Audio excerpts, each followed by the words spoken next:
our Death Star, man. Nobody calls Han Solo a bitch. Bring him on. I prefer a straight fight to all this sneaking around. I don't know where you get your delusions, laser brain.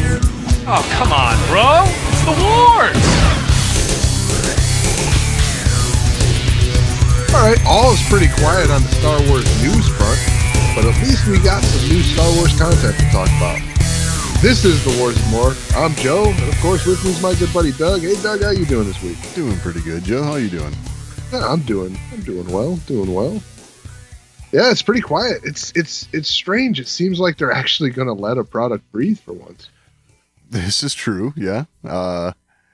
With this, as much as everyone's been anticipating what we've been getting here, this is it's kind of nice. Just take it all in, let it soak in, Yeah, I mean, I really expected once we got past the premiere, things were going to start coming fast, right? Right. It's typically how they do it. Yeah. Get the hype train rolling and yep. All aboard. Yeah. I mean, I guess they typically let the movies breathe for a minute. Yeah.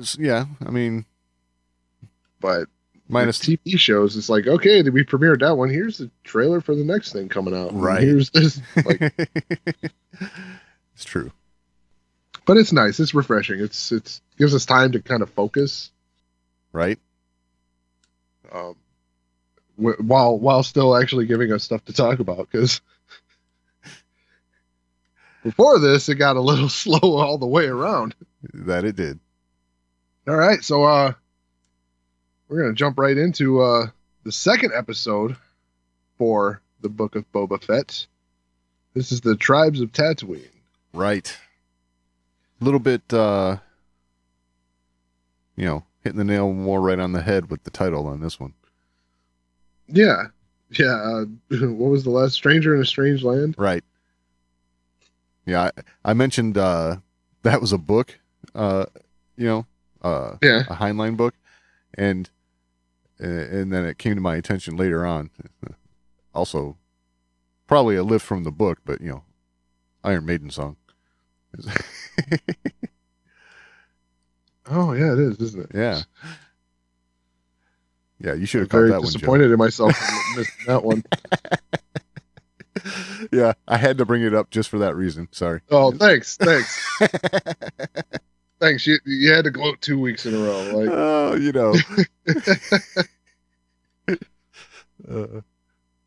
It's good. We're establishing precedent here.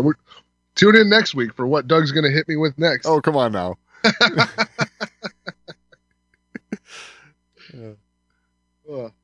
So, yeah, this, I will say right off the bat, with this episode, pacing wise, I did enjoy this much more than the last episode. Okay. With their flashbacks, All right. So, mainly because you're here, you're there. You're here, you're there. You're here, you're there. You're here, you're there. Right. Whereas there's a lot of back and forth last week. Yeah. And the like snapping back to where he's at was just like right back to tank. It's like, yeah, he's still there. Right. So, I mean, they did show him in the Bacta again. Yes, that's true. So he's definitely dealing with some issues here. So that Bacta tank must be like the dream tank or whatever. I don't know. Whatever's in there is like giving him bad dreams, bad memories, whatever. Well, I mean, I guess it would work like a sensory deprivation tank, right? Like, yeah, that's kind of what I was looking for. Whatever. Yeah, those. I think if you put yourself in that situation, whatever's on your mind is gonna be pretty vivid. Right. So I guess that makes sense. Yeah. I can't help but keep getting these Vader vibes out of this, though. Like, oh, really? How so? I mean, just because Vader had his meditation chamber there, and while he was in there, it was always like he's hooked up to something, right? Well, I think the whole idea there was that the chamber allowed him to survive without the helmet, right? Yeah, that, and I'm assuming it was also a sensory deprivation thing, right? Oh, maybe, tune himself off from the outside world, and he can focus on his inner thoughts. Oh, gotcha. Interesting. Just my take on it. Yeah, yeah. Why else call it a meditation chamber, right? Yeah.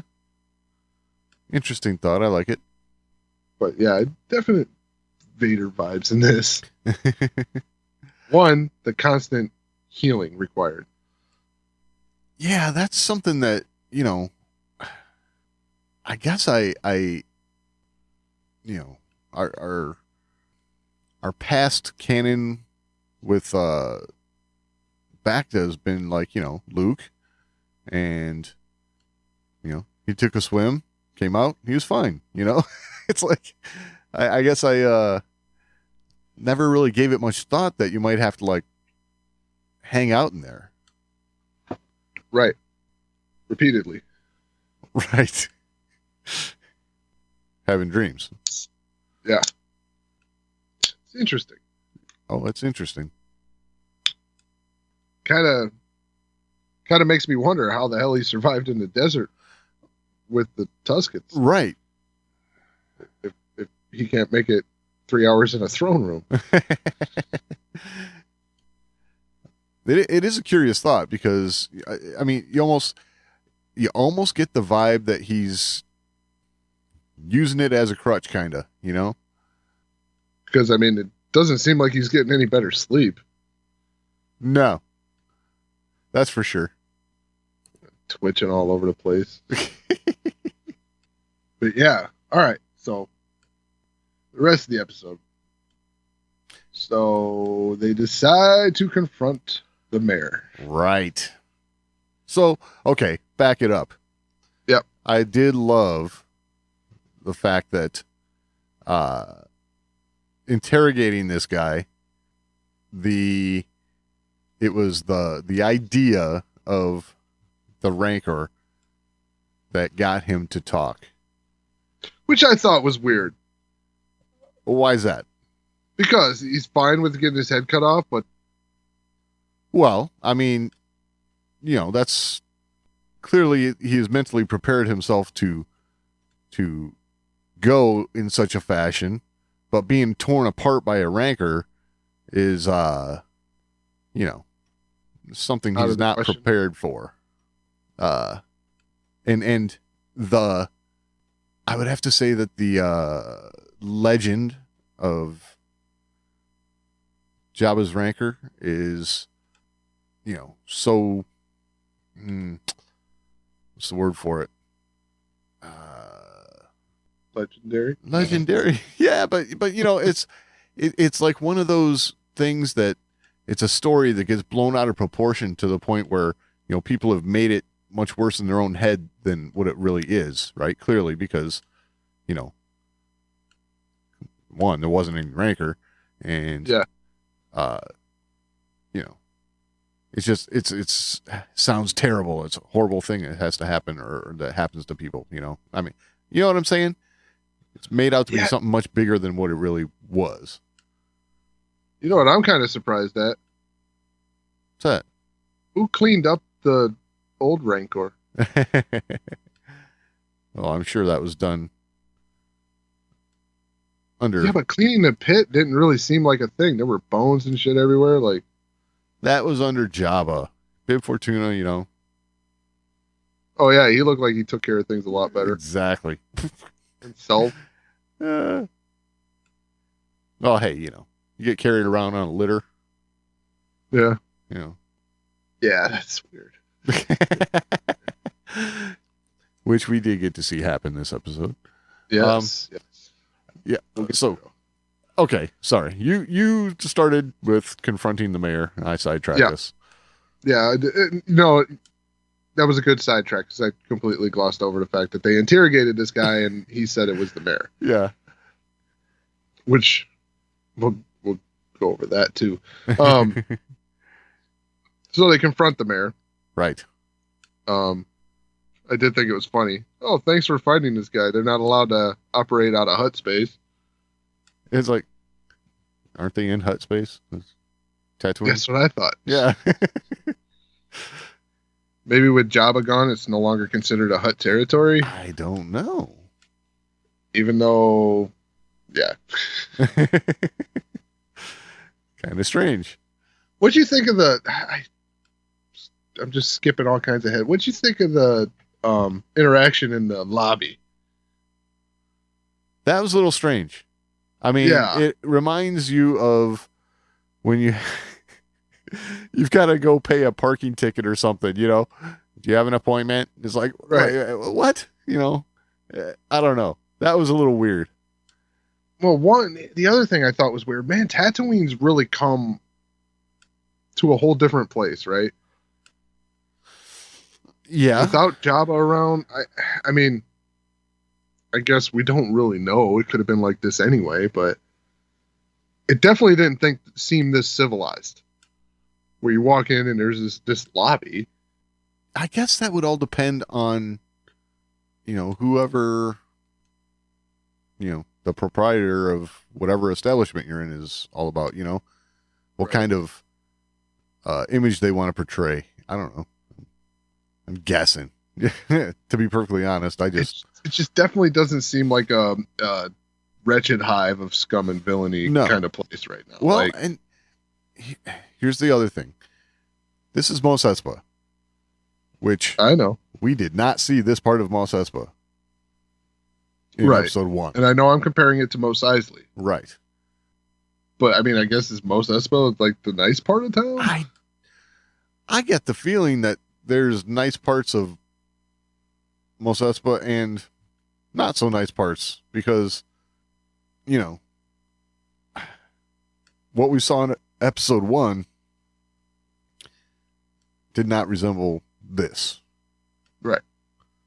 So, I mean, it makes sense, you know, any town you go into, really, you can have nice parts and not so nice parts. But, you know, they aren't making that really clear, I guess. Right. Yeah, I just thought that whole interaction was strange. And it was. Especially for you know, what is considered like a backwater planet, right? Like, right. Seems awfully civilized. Yeah, well, you know, they come up, you know, they've made their way in the galaxy. They're I don't know. It definitely added humor. That's for sure. It sure did, but I guess it fit the kind of demeanor and attitude of the Major Domo, right? Yes. Yes, because the Twi'lek dude, him, right? The Major Domo? Yeah. He is unlike any other Twi'lek we've ever seen. Really. I mean, you know, we've spent a lot of time with Cham Syndulla and Bib Fortuna, we know from, you know, Return of the Jedi. And you could kind of see where these guys would, you know, have similarities, I guess you could say. Right. You know, and this guy was something completely different. But then you put the context of this reception area into it, and it's like, oh, yeah, I guess it kind of fits in there. That's right. I mean, I guess politician-wise, though, with Twi'leks, we've seen, well, Cham Syndulla and Orn Free-Taa. Yes. And this guy's very different. Yes. So, yeah. All right, so the mayor. They kill this assassin. Right. Yeah. Yeah, and what was the name of the organization? God, I forget. Oh, shoot. Nightwind? Something like that? Yeah, something like that. I completely forgot to take note of that. Yeah. But it was like, that's something we haven't heard yet. You know, I guess I was expecting like an organization that we know already. You know what I'm saying? Right. Like Black Sun or something. You know, who knows? But Yeah, I guess what assassin guilds, right? There's going to be tons of them. True. So being one that we've never heard of, I'm not shocked. Right. And I guess same with bounty hunter guilds, right? There's going to be tons. Yeah. I guess you can't have everything being a callback to something that we're familiar with. No, that would make the universe feel small, right? Like, sure. I agree. I don't necessarily want that. I like it when we get it to a certain degree because it makes things familiar. But I agree, we don't want it all the time.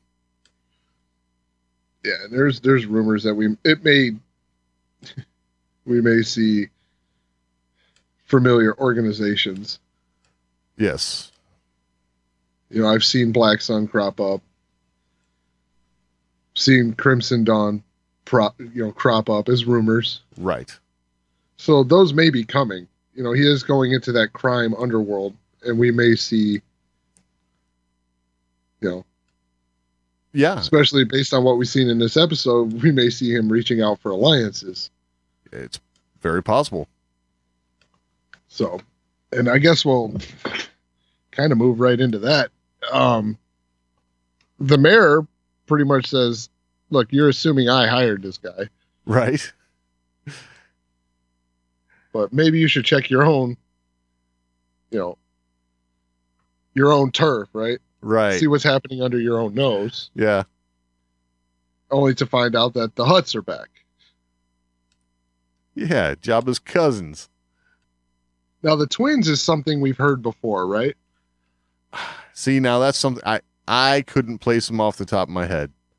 I'm not sure where we would have heard of them before. I want to say it was in a book or something. That would make the most sense to me. But yeah, I can't. Or maybe even in the Clone Wars or something. And I couldn't remember that either, to be honest. I swear I've heard a reference to him before. Could be wrong. Could be one of those things that's just like, oh yeah, it seems familiar because it fits. Right. So what'd you think of them? I thought they looked great. Yeah, that was my first thought too. Like, these are the best live action Hutts we've seen since 1983. Yeah. I like the little touches, like the tattoos and stuff like that. Reminiscent of Zero. Right. Yeah, I don't know. It is kind of funny to think about that like that, right? Like, because when we saw episode 1 and you saw Jabba moving, right? Right. It at first glance it's kind of like, oh, that's kind of cool. They made it to where Jabba could move around, right? Like, yeah, and now you see this, it's like, wow, that could be done a lot better. Exactly. Because I thought these looked great. They did look great. They didn't look out of place. Obvious CGI. Yes, but no costumes there, but not obvious to the sense that it looked fake, but right. Because modern CGI is pretty fantastic. Yes. Now, I understand that the CGI that they had when they did episode 1 and the updates of episode 4 and stuff, wasn't quite up to date, but it's also the fact that, Jabba's this big giant slug dude, right? And right, just looks like he'd have a hard time getting around. So having him not get around so easily, or having to be carried around or whatever, kind of fits the narrative there, Right. No, I definitely dug the Hutts. Yeah.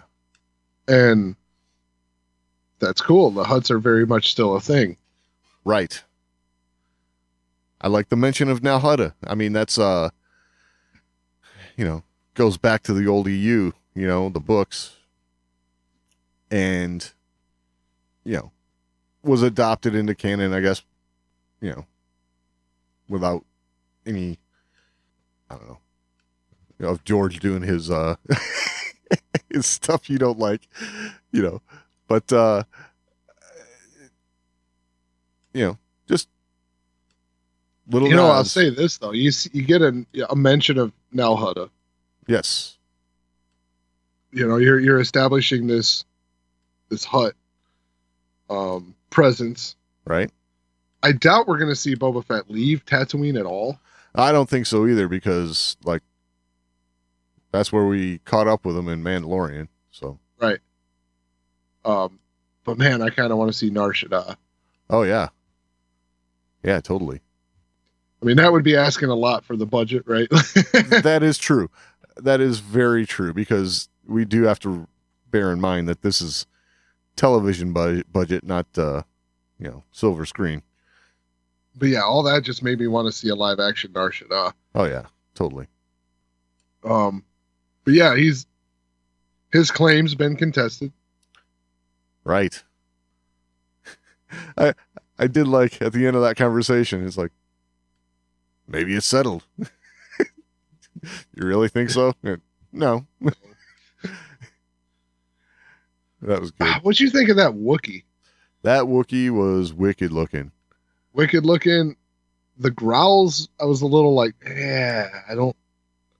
Sounds more like a big cat than. Oh, really? Yeah, Interesting. I thought the growls were a little over the top. Huh. But yeah, that was a mean looking Wookiee. So, I'm not sure.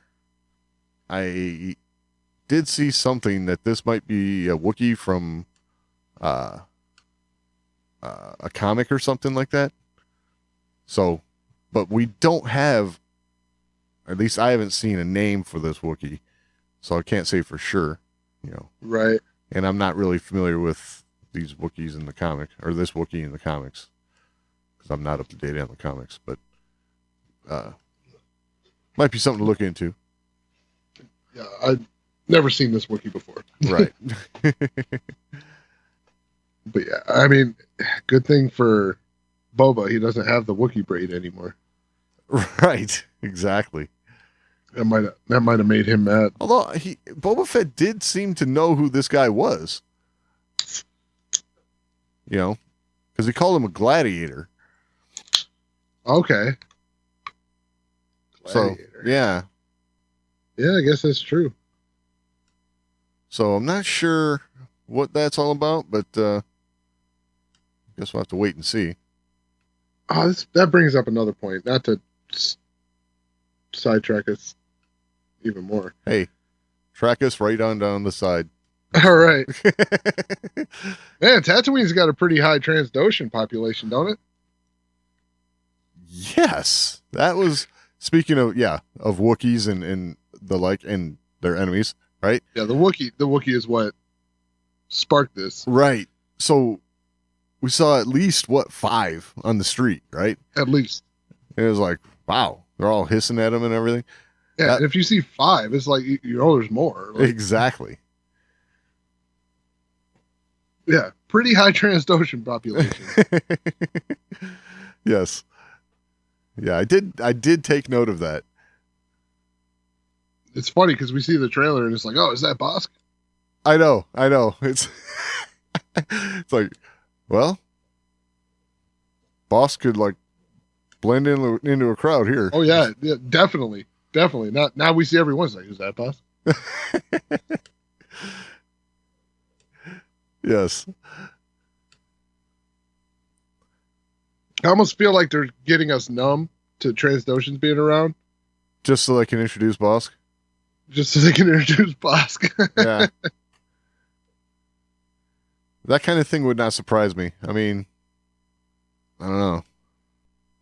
So yeah, I think that definitely set up the, what Boba's going to be dealing with in the present. He's now got a war with the Hutts. Right. Which could be interesting, to say the least. Which I did find it funny that like bloodshed is wasteful, is what the Hutt says, right? Bad for business. Bad for business. Bloodshed's bad for business. Yeah. By the way, you should sleep with one eye open. Yes. Sleep lightly, bounty hunter. Sleep lightly. Yes. Like, blood's bad for business, but we're gonna kill you. Right. Yeah, that was funny. So what he was saying there is, our blood being shed's bad for business. Yeah, well, yeah, duh. Yours will get you. Yeah.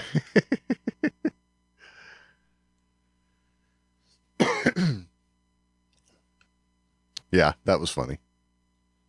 But I'm definitely seeing a case being made for Fennec's constant wanting to send a message.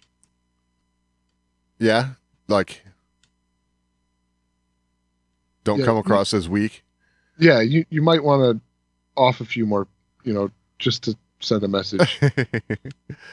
Right. A little bit of torture might not be a bad idea. Yeah. Establish a precedent, then be nice. Yeah, sure.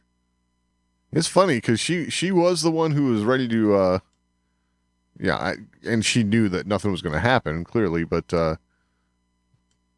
pulled the lever on that guy going to the rancor pit, even though, no rancor, but.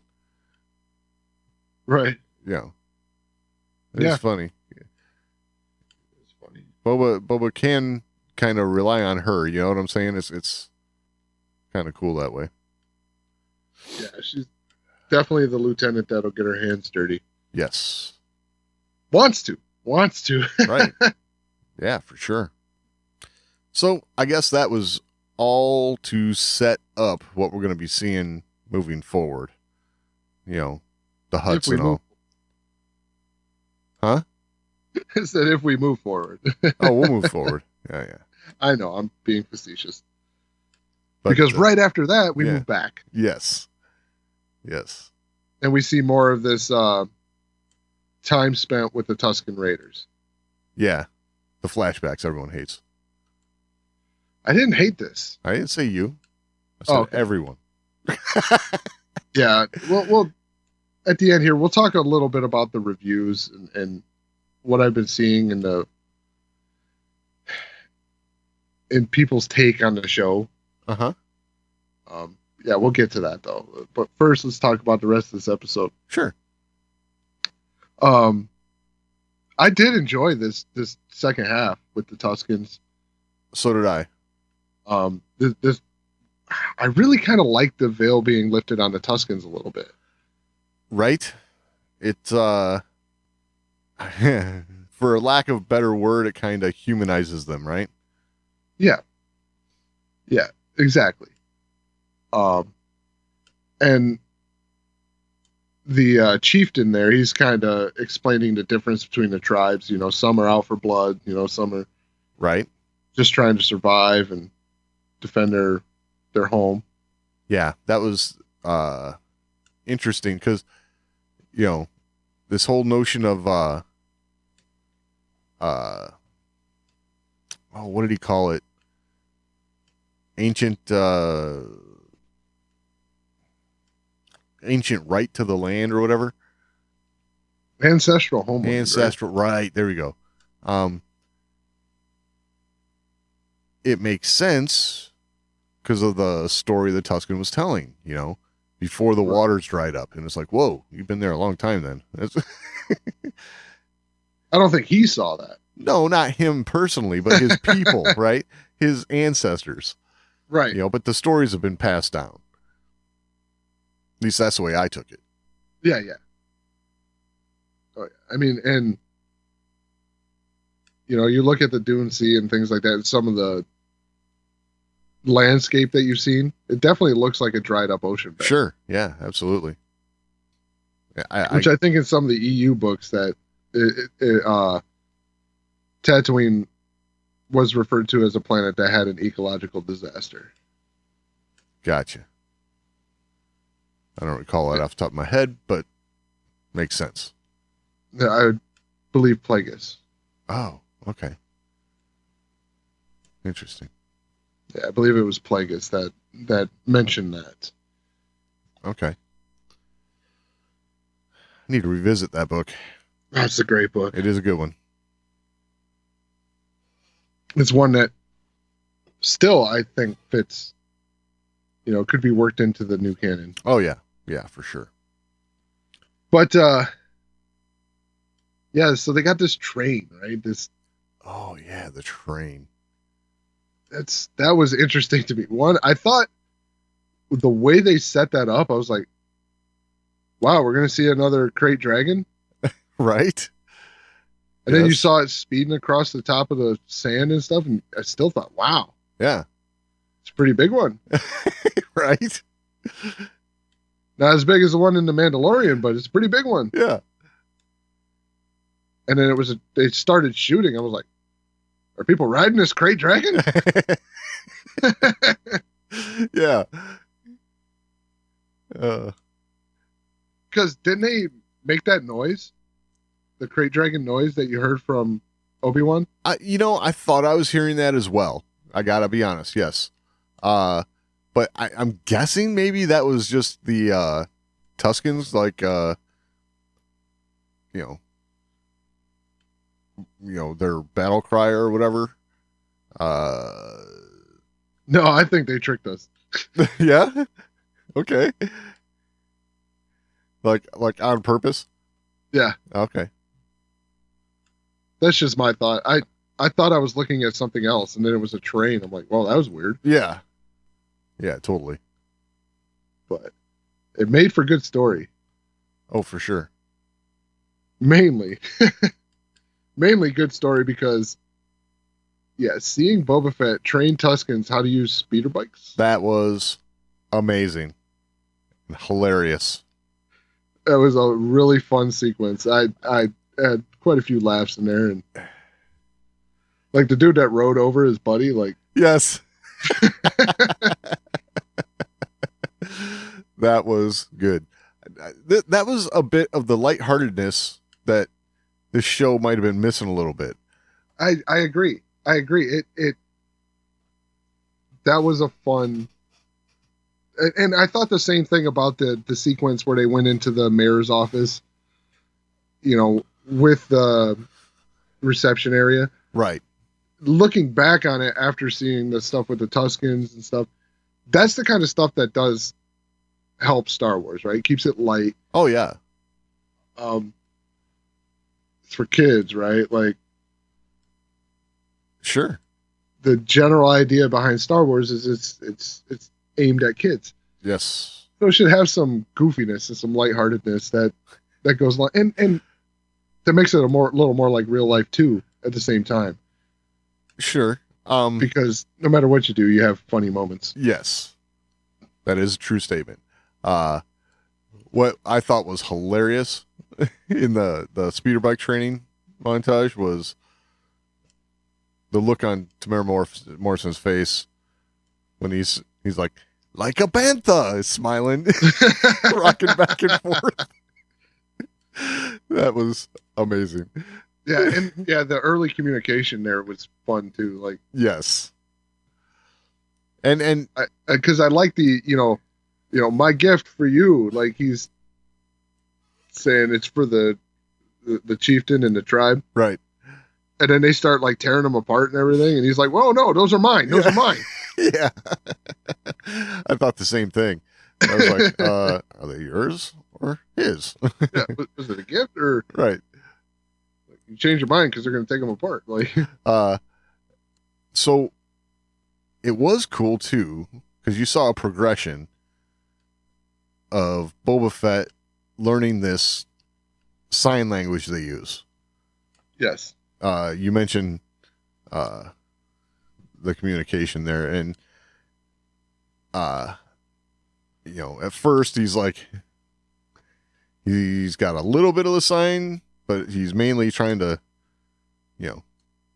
use words and they don't get it, but, there's even some of that, like, oh, they don't understand me, so I'm going to say it louder.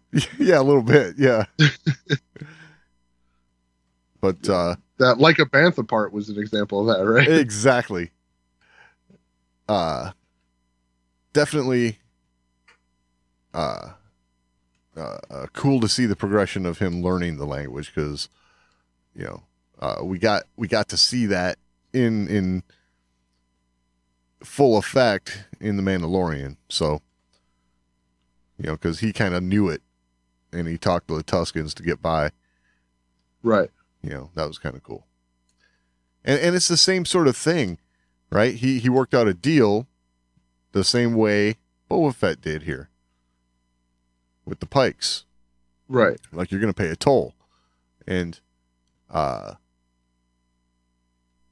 Mando had to shell out some quad knocks or whatever they were to get across their land. So it's like, oh, this must be how things are done. Yeah, I did kind of wonder, like, hey, are those the knocks that... Oh, yeah. Except, well, it might have been, actually, right? No, because this all happened before. Oh, yeah, it happened before. Right. Well, maybe. I mean, he might have been chilling with them already. Oh, that's true. Well, yeah, but that would be like... right up to the minute? Condensing, the 5 years down to nothing here in the flashbacks. Right. Well, no. Okay. Yeah, it couldn't have been, because Boba showed up at the end. You heard the spurs and... Right. Yeah. So, yeah, it definitely wasn't. And he had his robes. Yes. Yes, there's that too. Yes, good point. But yeah, that's definitely the way of the Tusken Raiders, right? Yeah. You work out a deal. If you show respect that it's their land and pay a toll, you're like all good. Yep. Yeah, it seems that way. Yeah, it definitely seems like they've gotten a bad rap. Well, there's definitely like a lack of understanding, you know, for sure. And, the one elder there, he did say that some of them survived by killing, right? So, yes, there is some Tuskens that are bad, and some that try to just make their way through the world, kind of thing. Yeah, if you respect the fact that you're traveling across their land, you're good. Yep. Yeah, it's kind of a neat progression. It's definitely lifting the veil. Yes. Now, at the same time, it is the Book of Boba Fett, not the Tusken Raider story. So. True, but I think what we're going to find here is that Boba Fett somehow, some way can relate to these Tusken tribes and their way of life, and not only that, but this relationship that he's establishing may help him later on as he's trying to assert his control. Oh yeah, on Tatooine. Yes, that is definitely something that did spring to mind for me as well. That he's the Tuskens are definitely formidable. Yes, and most other people don't have the same kind of view of the Tuskens as Boba Fett does. Right. Yes, and I did think about that. This is going to pay dividends down the road for sure. Definitely got one ally he can reach out to. Yeah. All right. So this train heist. Yeah. So apparently all Star Wars has to have some sort of train heist thing going on now. Sorry. It's definitely becoming a thing. It is becoming a thing. But I will say in this application for sure, I mean, there's a definite Western vibe. Oh, yeah. Right? And a train heist in a Western vibe story just fits. Sure. This is a peas and carrots story right here. Right. They just go together, and I thought it fit really well. It was phenomenal to watch as a television offering. Yes. Yeah. Yeah, there's no doubt. It was good. It did occur to me, though. It's like, okay, we're doing this again. I did have that thought, because we've done it in Solo. We've done it in Mandalorian, but yes, it did work. I thought it would, well, I guess the main thing here, that the element here that made this work more than the other times we've seen it was the Tuscans. Right. This was, I don't really want to use this terminology, but we're doing a Western. It was like a Cowboys and Indians alliance kind of thing. Right. It hit every note of that genre. Yes. And I thought it was fabulously done. I really enjoyed this sequence. And to see, one, you had the training leading up to it. Right. And then to see the stuff that they learned, like, executed in it. Like, it was just a really well played story. Right. So the training leading up to it reminded me, it's like that Seventh Samurai vibe, like, yeah, you got to train the villagers to take on the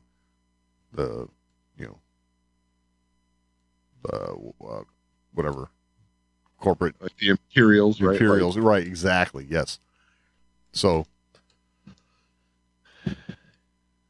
yeah, that definitely had that vibe for me. Oh yeah. No, I thought that whole sequence leading into what they did, I thought that was fabulous. Yes. And just like I said, to see the training elements work into it. You had the guy that was trying to hop from one bike to the other. Yes. And then that guy gets stranded on the side and has to hop to a bike. Right. And then reestablish. Like, I thought that was great. That was well executed. Yep. Yeah. Everything had a purpose for sure. Right. Yeah. And that guy had a rough go, man. His buddy rode over top of him. Yes, he did. Oh, too funny. Still, that was my favorite scene of the entire show. Yes. This slow motion, like, whoa. Yep. and you got to remind yourself, oh yeah, it's got repulsor lifts, not tires. So he'll be all right. Yep, he's fine. Yeah. Rub some dirt on it. Yep. But yeah, it was Pikes. Yes. These guys are showing up everywhere all of a sudden. Yeah. Kind of interesting how they're doing that. And well, I think it's the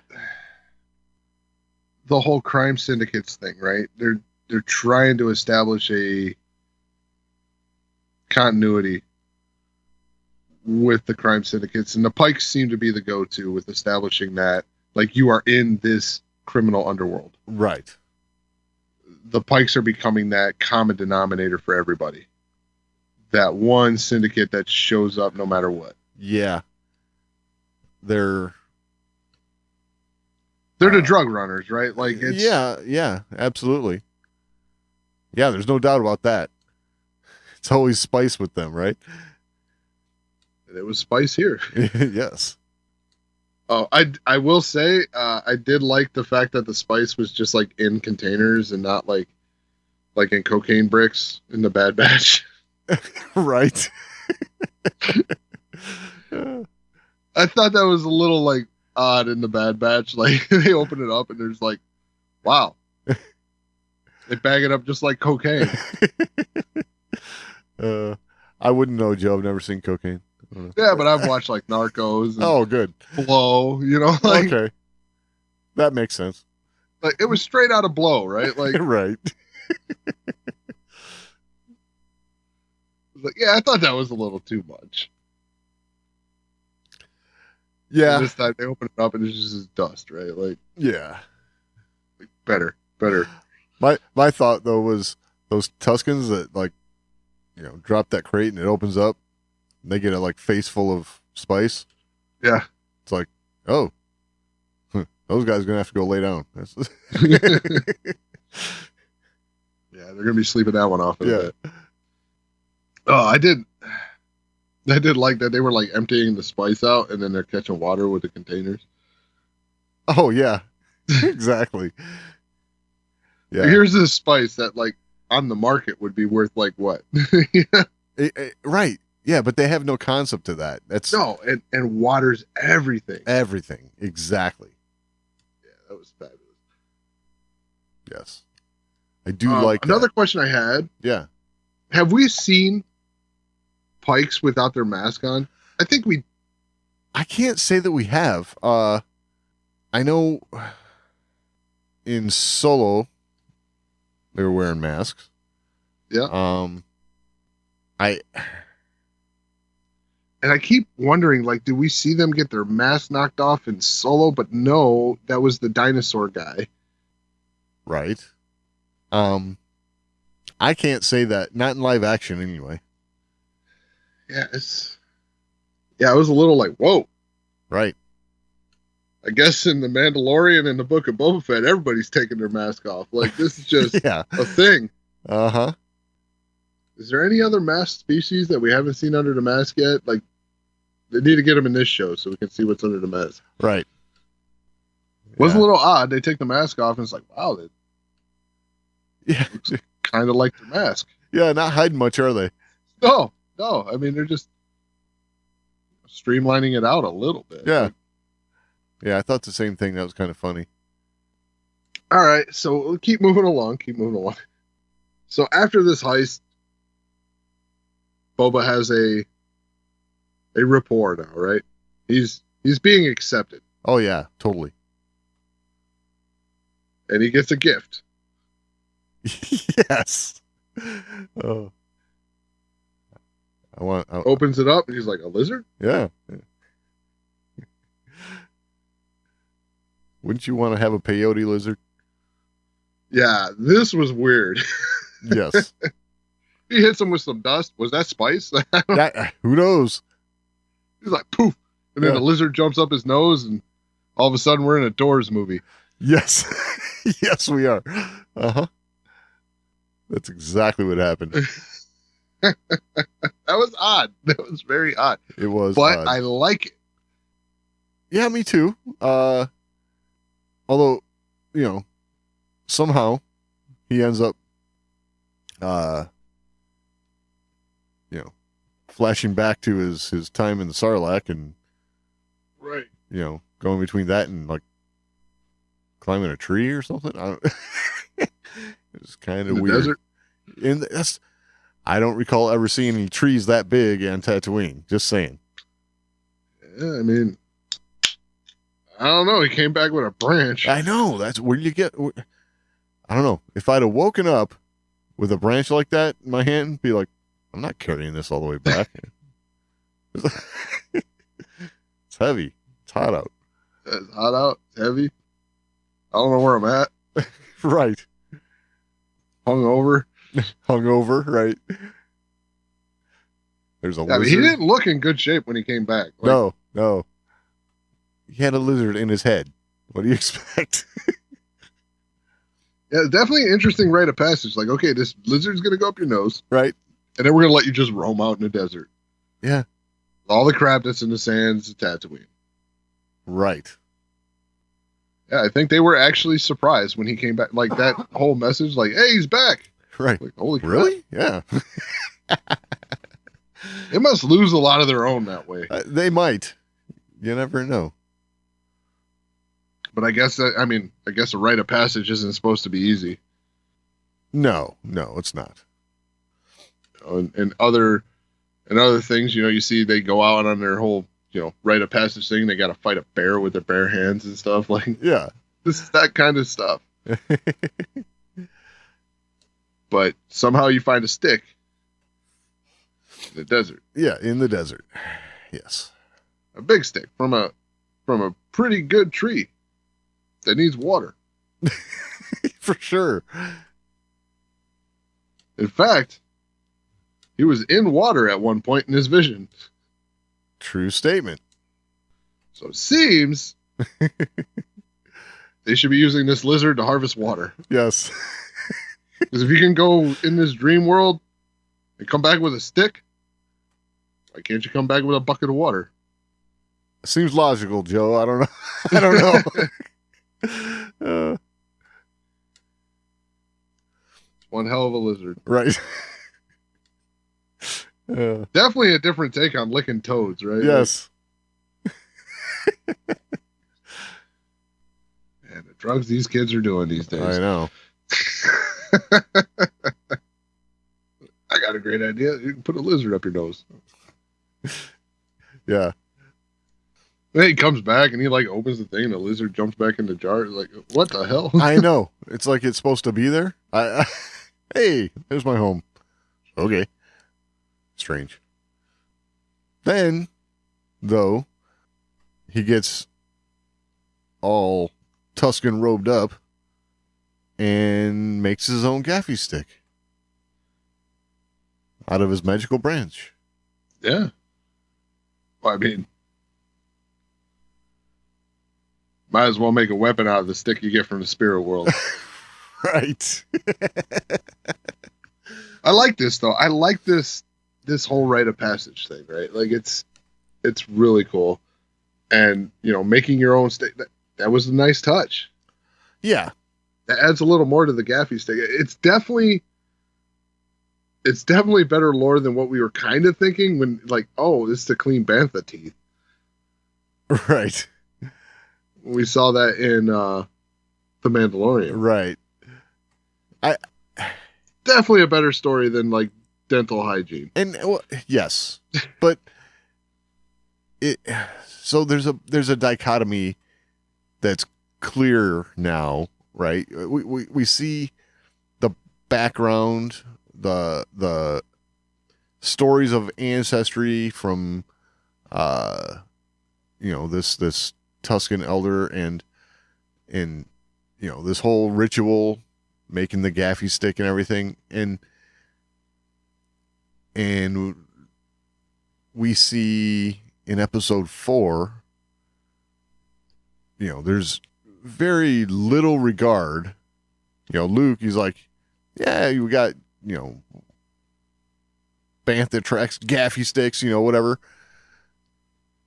It didn't even occur to Luke that, a gaffy stick wouldn't be left by a Tuscan. You know what I'm saying? No, it definitely adds to that. Like that, it's definitely a setup. Right. So I didn't even think of it building on the lore for that. Yeah. That's fabulous. You know what I'm saying though? It's like, man, Favreau gets it, dude. That's yes, absolutely. That might be coincidental, but I just remember Luke, the dismissal almost, I guess, in his voice, or yeah, there's bantha tracks, there's gaffy sticks, but it's like Luke doesn't hold all of that in as high regard as clearly, Tuscans would. Although, like, yeah, the gaffy sticks being behind without Tuscan bodies. Right. Although they might put them on the pyre, but you would think that they would put their stick on the fire with them. Yeah, you would think so. Because that's a very personal item now. Right. Yeah, that's actually really, I didn't, wouldn't have thought that was such a personal item, the gaffy stick. Right. I mean, certainly up until now, I don't think any of us had any kind of leanings towards them being such a big deal, but clearly that is the case. Yeah, I did think that was cool when he set it up and he's like, oh no, you're doing this. Right. I was like, oh, that's neat. Yes. Yeah, they definitely nailed the whole tribal nature, right? Like, definitely. And the the importance of the personal experience. Yeah. And earning your keep. I like that. Yeah, he had to earn his way, and it was a cool progression. I definitely think we've seen the end of his time with the Tuscans. Do you? I don't think we'll see much more. Maybe another one more exploit, maybe two. See, I'm not so sure. I think we might. I mean, as far as like before he sets out on his own to achieve his personal. So you think these flashbacks are almost at an end? That portion of it. Okay. The time with the Tuscans, I believe, is almost at an end. So you think we might see stuff from further back? Maybe. No, I think we're going to see how he reacquires the Slave One. Yes. Okay. I think that's the next step. Okay. But that would well. It's already been alluded to. Yes. I was just thinking that could kind of overlap with his time with the Tuscans because, Oh, I mean, I just think we're only going to see another flashback or two regarding the Tuscans. Not necessarily that his time with them's done right now.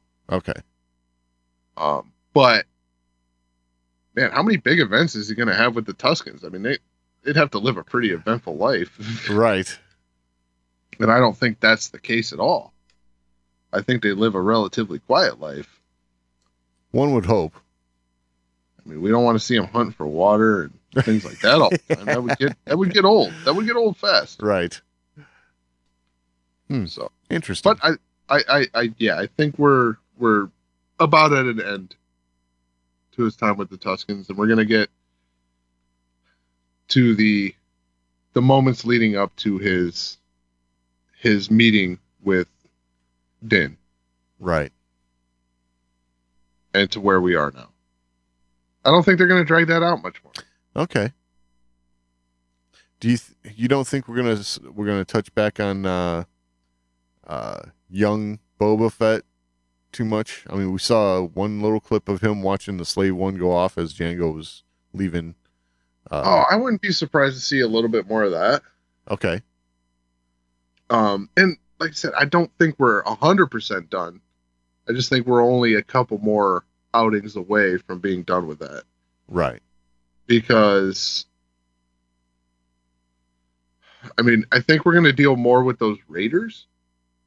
Yeah, that was cool. I gotta say, we've seen, he stole their bikes, kicked the crap out of them and stole their bikes. That was. And if there's anything I know about motorcycle gangs, yeah, that's not going to go unanswered. No, that is definitely going to. He just started something there. Yeah. He just started wars all over Tatooine. Yeah. And I think we're going to see him finding out where his armor is. Oh, yeah. With Cobb Vanth. I think the whole show, like this season, could end there. Because we kind of like know the story from there. As far as the flashback stuff goes. Yeah. I think from here on out, he's going to be on a retrieval mission. Acquiring what belongs to him. Makes sense. I.e. the Slave One and seeking his armor. Right. That armor, the helmet especially, has a sentimental value, right? Like. Oh, yeah. Totally. Well, I guess all the armor, right? All the armor was his dad's. So. Oh, yeah. Yeah. He's got the chain code to prove it. He does.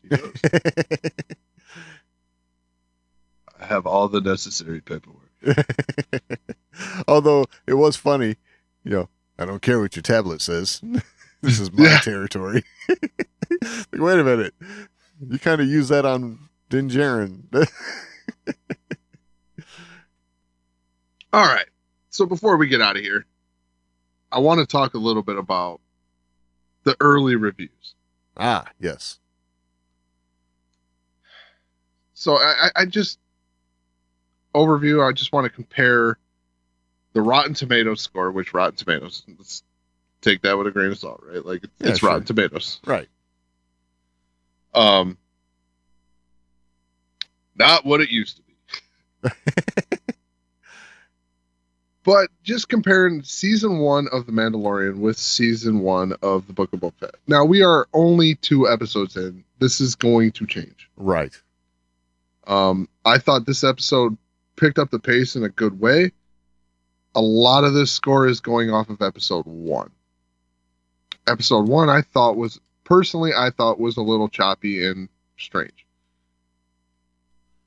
Okay, I mean, it didn't bother me too much, I gotta say, but I think if it would have had the runtime of the second episode, it would have felt less so. But being as short as it was and as all over the place as it was, it felt choppy to me. That's just my opinion. okay.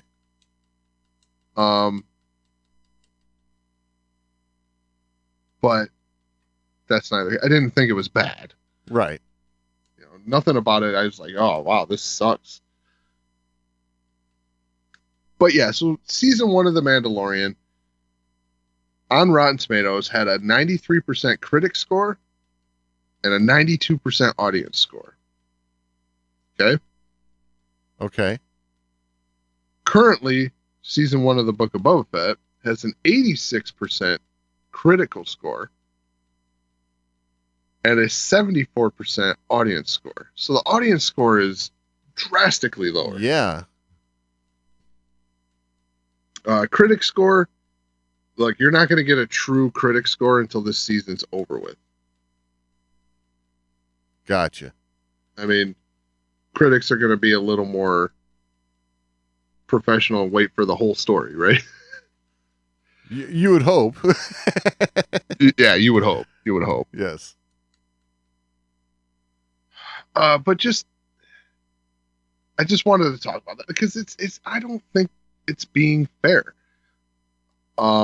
Just because you look at some of the comments that are being made about the Book of Boba Fett so far. Okay. And they are vague references to like, oh, it's just boring. It's just like there's no real analysis. Gotcha. The critic scores that I've seen so far, everyone's giving it a positive review, but lower scores than maybe The Mandalorian would have gotten. So, well, You know, they're 4 stars instead of 5, right? Like, right. What do you attribute to this? I mean, I have my thoughts, but they might be biased. Okay. what do I attribute to the critic scores? To any of these, and I'm probably more focusing on the audience score. Okay, well, the audience score is this romanticized idea of Boba Fett. That's it. I mean, what else you got? You got 6 minutes of screen time. Okay, I think this has got more to do with people not liking these flashbacks. Because I've heard a lot of stuff about these flashbacks, like Okay. you know, like I just couldn't wait to get past that part. You know, I mean, are they using stuff like, oh, this isn't Star Wars. We don't do flashbacks. oh, just you know, people didn't really even care about the whole, you know, how to get out of the Sarlacc pit type thing. Weren't even, you know, didn't care about that story. You know, just want to see what's going to happen. I love forward. that. I love that. Like, that's so Star Wars fans, right? Like, Oh yeah. oh, I didn't need to see that. Bullshit. If they wouldn't have shown that, you'd have been like, well, how the hell did he get out of the Sarlacc pit? This doesn't make any sense. Yes, this is a true statement. Don't give me that crap. Oh, I could have done without that. The hell you could have. Yes. It's kind of the thing I'm hearing though. Like I mean, it's like Luke's lightsaber. Like even going back to Return of the Jedi, Luke's lightsaber. Oh, where'd he get his crystal? yeah. If you don't care how Boba got out of the Sarlacc pit, why do you care where he got his crystal? Right. He made it in the microwave. He did. He microwaved up yes. but that's the kind of thing, right? Like if you don't get it, you're like, oh, this doesn't make sense. Why didn't this happen? And then when you get it, it's like, I didn't need that. Yeah. That's the kind of thing that I'm talking about, though. That's the type of thing that kind of drives me a little crazy, because it's like, let's just sit back and watch some Star Wars, right? Aren't we lucky we're getting Star Wars? That's how I feel, But this is you're right. But it is the number one way to know that a Star Wars fan talking about Star Wars is full of crap in what they're saying is if they say, I didn't need that information. Whatever. Right. Exactly. You're full of it.